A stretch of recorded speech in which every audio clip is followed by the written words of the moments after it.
Hello everyone, আজকে ক্লাসে আমি আলোচনা করব ইউভি সূত্র নিয়ে। ইউভি সূত্রটা আসলে কি?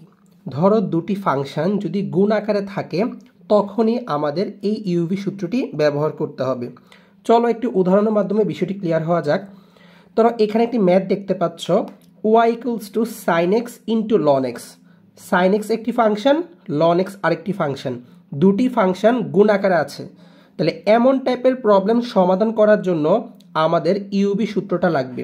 সো ইউভি সূত্রটা কি বলতেছে দেখো, ফার্স্টে যেটা থাকবে এটাকে আমরা ইউ ধরবো এবং দ্বিতীয়তে যেটা থাকবে এটাকে আমরা ভি ধরবো।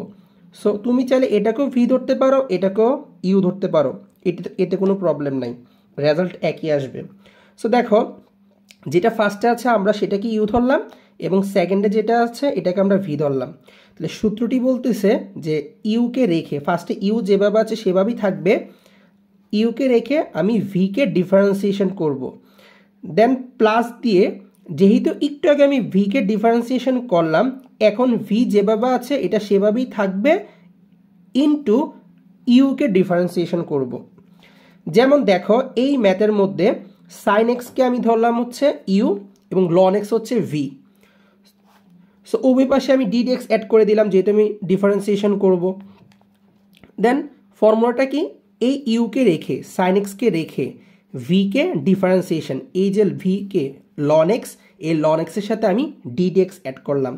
দেন প্লাস এবার ভিকে রেখে, এই যে ভিকে রেখে ভিকে লন এক্সকে রেখে ইউকে সাইন এক্সকে ডিফারেন্সিয়েশন।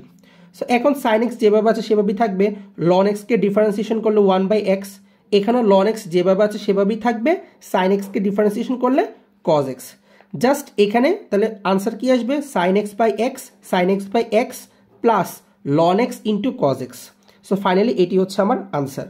সো এখানে একটা জিনিস একটু ক্লিয়ার করি, কেউ কিন্তু ভুল করে এই এক্স আর এই এক্স কিন্তু কেটে দিবা না, কারণ এই এক্সটা হচ্ছে এই সাইনের সাথে, অর্থাৎ এটি একটি কোণের মান, তো এই এক্সের সাথে কখনই এ এক্স কাটাকাটি যাবে না, ঠিক আছে? সো এই ভুলটি যাতে তোমাদের ক্ষেত্রে না হয়। সো আমি পরে আরেকটি ম্যাথ দেখাচ্ছি। দেখো এখানে দেওয়া আছে y equals two 5 ln x tan x। So ঠিক সেম এখানে যে একটা সংখ্যা থাকবে, এই সংখ্যার কোনো কাজই নাই, সংখ্যাটা আমি বাইরে বের করে দিলাম, দেন এই পুরোটার সাথে আমি ডিডিএক্স অ্যাড করে দিলাম। কারণ এটাকে আমরা ইউ ধরবো, এটাকে আমরা ভি ধরবো। তো ফর্মুলাটা কি, ইউকে রেখে, এই যে ইউকে রেখে ভিকে ডিফারেন্সিয়েশন প্লাস, এখন এই যে ভিকে রেখে ভিকে tan x, ভিকে রেখে ইউকে ডিফারেন্সিয়েশন। জাস্ট লাইনটা সাজালাম সূত্র অনুযায়ী, এখন জাস্ট ডিফারেন্সিয়েশন করব কিভাবে, জাস্ট লন এক্স আছে, tan x কে ডিফারেন্সিয়েশন করলে sec স্কয়ার x, এখানেও tan x যেভাবে আছে সেভাবেই থাকবে, ln x কে ডিফারেন্সিয়েশন করলে 1/x। ফাইনালি আমার রেজাল্ট আসবে 5 into second bracket ln x sec square x plus just এই এক্সটাকে নিচে লিখলাম tan x by x. So finally এটি হচ্ছে আমার আনসার। আমি আরও একটি ম্যাথ দেখাচ্ছি। দেখো এখানে দেওয়া আছে y equals two x cube into sign inverse x. So এখানে এটাকে আমরা ইউ ধরলাম, এটাকে আমরা ভি ধরলাম। তাহলে ফর্মুলাটা কি, ফার্স্ট আমি ডিডিএক্স অ্যাড করে দিলাম।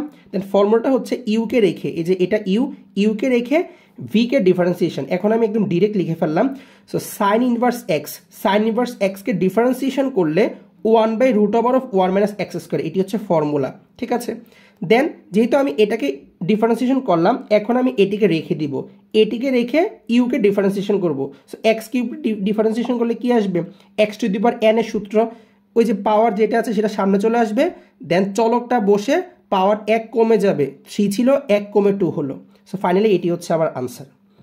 সো এখানে আরও একটি ম্যাথ দেখতে পাচ্ছ, y equals two e⁴x into sine x. So এখানেও ঠিক সেম, আমি ডিডিএক্স অ্যাড করে দিলাম, দেন এটা ইউ, এটা হচ্ছে ভি। সো ফর্মুলাটা কি, ইউকে রেখে ভিকে ডিফারেন্সিয়েশন, ভিকে সাইন ইনভার্স এক্সকে ডিফারেন্সিয়েশন করলে আসবে 1/√1 - x স্কোয়ার প্লাস, এখন আমি ভিকে রেখে দিব, ভিকে সাইন ইনভার্স এক্স, ভিকে রেখে ইউকে ডিফারেন্সিয়েশন, ইউকে e⁴x। সো আমরা জানি e⁴x কে ডিফারেন্সিয়েশন করলে e⁴xই আসে। সো ফাইনালি এটি হচ্ছে আমার রেজাল্ট। সো আজকের ভিডিও এইটুকু পর্যন্ত, ধন্যবাদ সবাইকে।